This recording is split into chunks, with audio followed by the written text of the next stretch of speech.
So in advice, we give advice regarding the dietary advice, okay, exercise, what are the common elements, what are the common issue in pregnancy, okay. So that also we give advice on what to do, how to manage, okay, when to seek help, sorry, when to seek help, okay. And especially we focus in the red flag sign, okay. So what are the red flag sign?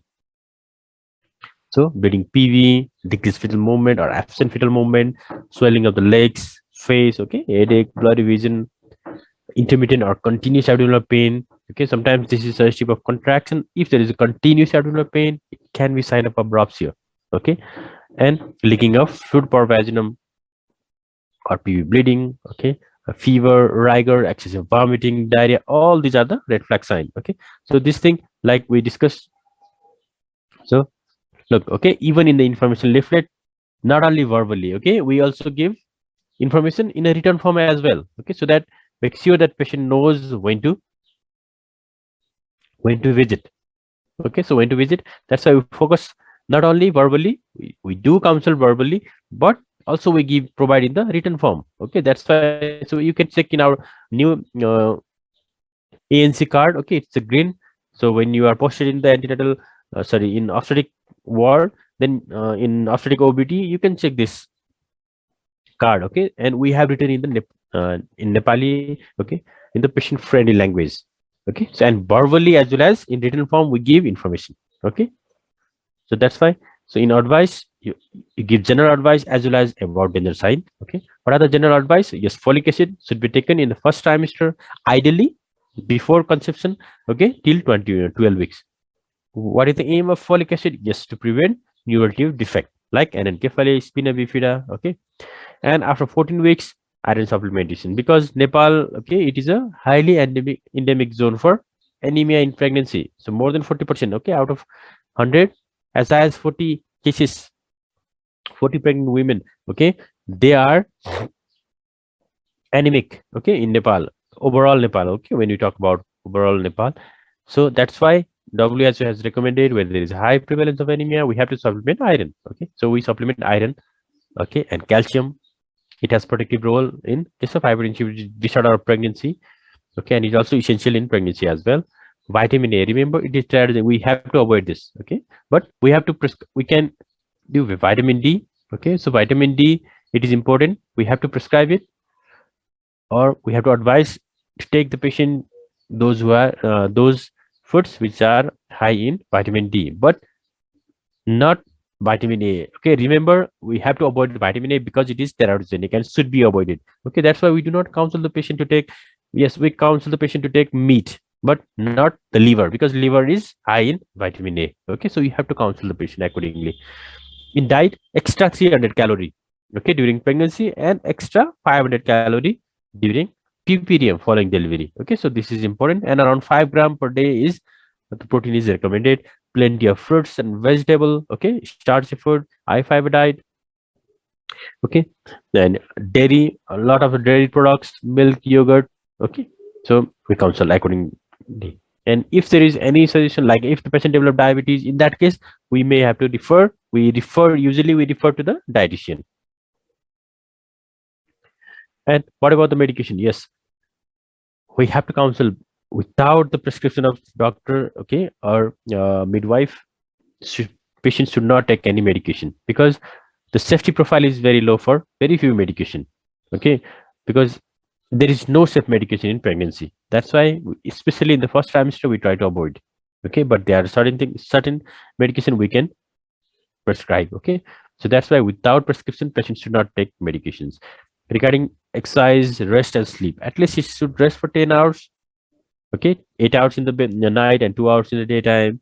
Okay, avoid the high impact exercise, like excessive running, those activities which involve the risk of abdominal trauma, okay, excessive joint stress. This should be avoided. Okay, and hygiene should be maintained. Okay, we just about dental, oral hygiene, even hand hygiene is very important. Okay, so hand washing, it is very important, like to prevent from COVID, not only from the COVID, which is very prevalent now, and okay, like other cytomegalovirus, some viral infection also. Okay, so a lot of things. Uh, some GI, most of the GI disorder, okay, so acute food poisoning, these are related to hand hygiene and food hygiene. Okay, so we counsel regarding the hand hygiene, food hygiene, oral hygiene. Okay, so regarding the travel, so we you advise the patient better not to travel, especially in the jerky road. Okay, if the difficult the road is not even, and better to avoid, try to travel less, especially in the first trimester. But second is usually safe, but make sure she is using appropriate belt, okay, and appropriate size, uh, to make sure she is protected. Okay, and what about the aircraft? Okay, in flight, yes, in up to 36 weeks, if it is low risk pregnancy, then she can travel. But there are certain conditions like placenta previa, okay, or preeclampsia, severe anemia. If the patient is sickle cell disease, in that case, she should discuss with the physician. Okay, and ideally, usually we do not advise for a flight in such cases. Okay, sexual intercourse is not harmful, but it should be avoided in recurrent pregnancy loss, threatened abortion, or placenta previa. Okay, and smoking, alcohol, as we all know, these are the harmful, and we should advise against it. Okay, how we manage the common issues in pregnancy like nausea and vomiting? We Yes, it is usually start from the 4 weeks. Okay, it peaks around 9 weeks. Okay, and it usually resolved by 16 to 20 weeks. Okay, so manage with frequent small meals. Okay, dry food, behavioral modification, okay, and antibiotics we can prescribe. And for a hard one, okay, lifestyle modification. Okay, advise her to overeating, but space eating is okay. Every 1 to 2 hours she can eat few. Okay, uh, so she can eat in chunks, not overeating. Okay, avoid overeating. So we can prescribe antacid and H2 blocker. And backache, for backache we can do massage. Okay, physiotherapy. For constipation, yeah, constipation and hemorrhage are common, okay, in pregnancy. So we can advise patient a lot of fluids, laxative, high fiber diet. Okay, and if troublesome, we can prescribe some anti-hemorrhoidal cream. Varicose vein. So yes, varicosities, these are common because of increase in the venous pressure. So what we advise, the leg elevation, compression stockings can be used. Okay, leg cramps, these are also frequently common. Okay, so patient can you can advise the patient for massage. Okay, local heat application, um, supplementary calcium, vitamin can be given. Okay, for vaginal discharge, yes, vaginal discharge, it is common, what we call physiological leukorrhea. Okay, but make sure that it is physiological. Okay, sometimes it may be associated with itchiness, soreness, okay, smelly discharge, difficulty in passing urine. In that case, it is infective origin. Okay, so in that case, we may have to take swab and a course of imidazole. Okay, so bacterial vaginosis, bacterial candidiasis is very common in pregnancy. Okay, so that's why if you suspect, if the patient complaint of discharge with associated with itch, soreness, okay, smelly discharge, in that case you have to prescribe medications, okay, accordingly. Okay, so basically, so we discussed today about what is the importance of antenatal care, what are the aims, okay, what is the objective, ultimate objective is for the healthy mother and baby. Okay, and what are different protocol as for the RCOG, ACOG, and what is WHO visits. Okay, and what we do in our hospital as well.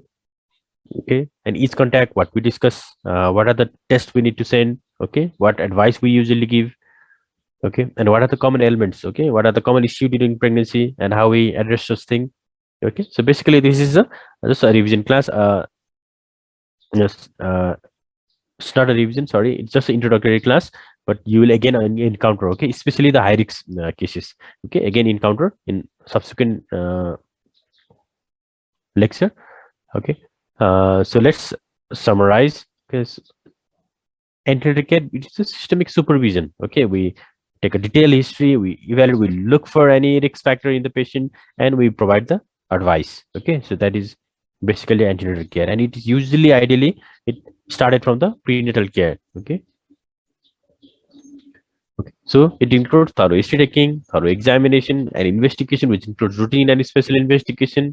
We advise about the diet, hygiene, any specific problem, any danger sign as well. Okay, and each visit we advise when to return. This is very important. Okay, as per ACOG and as in our hospital protocol as well, we advise every 4 weeks till 28 weeks, then every 2 weeks till 36 weeks, and weekly till delivery. Okay, as per WHO now, okay, it's 8 visit as per WHO. Okay, so as per 2016, this is the new protocol. Remember, okay, it total 8 contacts. Okay, so better to use contact. Okay, at WHO advised to use the term contact but not visit. Okay, and we evaluate the material health. We take weight, blood pressure. Okay, is there any symptom analysis?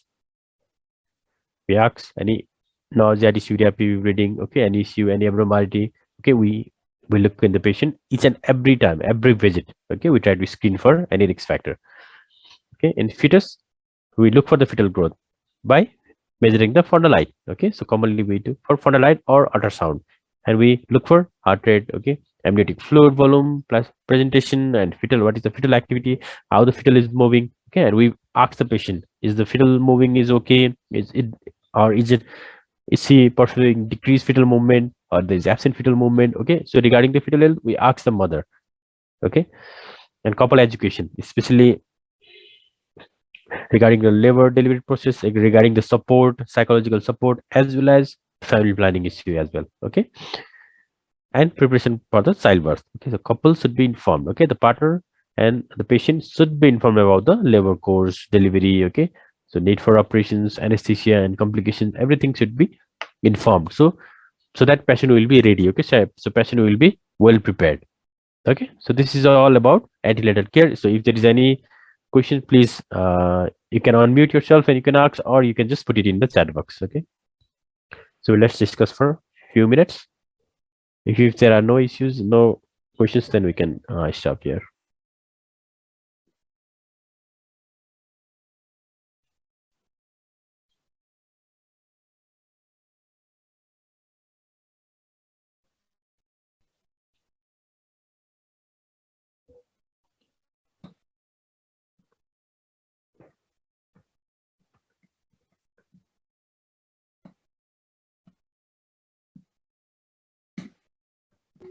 Thank you, sir.